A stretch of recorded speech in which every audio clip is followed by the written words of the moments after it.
Stereotypes of Asian Americans have dramatically changed over time, but are still present today. During World War II and times of political and economic strife, Asian Americans were seen as the enemy.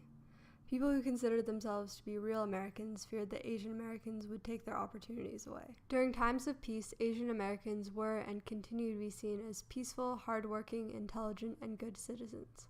As time has passed and attitudes have changed, these stereotypes have morphed. Jokes, cartoons, and statements that were once acceptable are now seen as not only inaccurate but offensive as well. Immigrants from Asian countries started to arrive in the United States in the 19th century.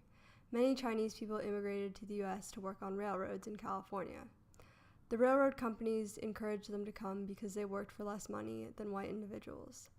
Mark Twain, a famous American writer, had a fairly racist attitude towards Asian Americans when he was younger, but began to appreciate Chinese immigrants when he visited California.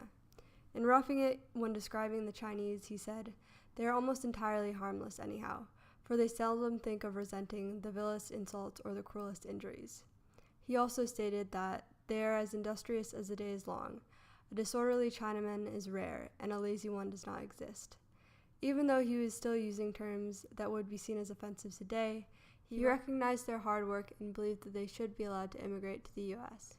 By 1880, there were more than 100,000 Chinese immigrants in the United States, and white Americans started to believe that Chinese immigrants were taking their jobs. In 1884, the United States Congress passed the Chinese Exclusion Act, which prohibited immigration from China to the U.S.